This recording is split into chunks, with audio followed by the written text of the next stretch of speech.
Welcome to Blizzard Fire. We hope this video helps fire up your solution.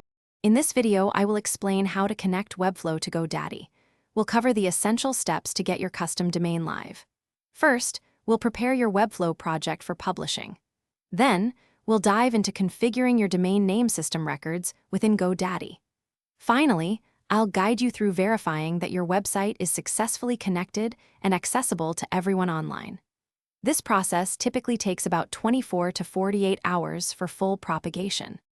Before heading over to Godaddy, make sure your Webflow project is completely ready. Publish your site to its temporary Webflow subdomain first. Then, within your project settings, find the Publishing tab. Here, you'll add your custom domain like yourwebsite.com.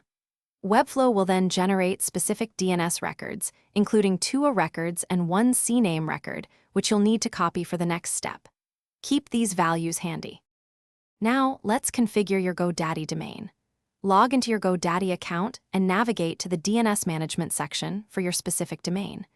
You'll want to remove any conflicting A records or CNAME records that might already exist. Then, add the 2 A records from Webflow, ensuring they point to the correct IP addresses. Finally, create a CNAME record for www that points to the Webflow proxy address. This ensures both yourdomain.com and www.yourdomain.com work. After updating your Godaddy DNS, patience is key. It can take anywhere from 24 to 48 hours for these changes to fully propagate across the internet. To verify, simply type both yourdomain.com and www.yourdomain.com into your browser. Also, check your Webflow publishing settings.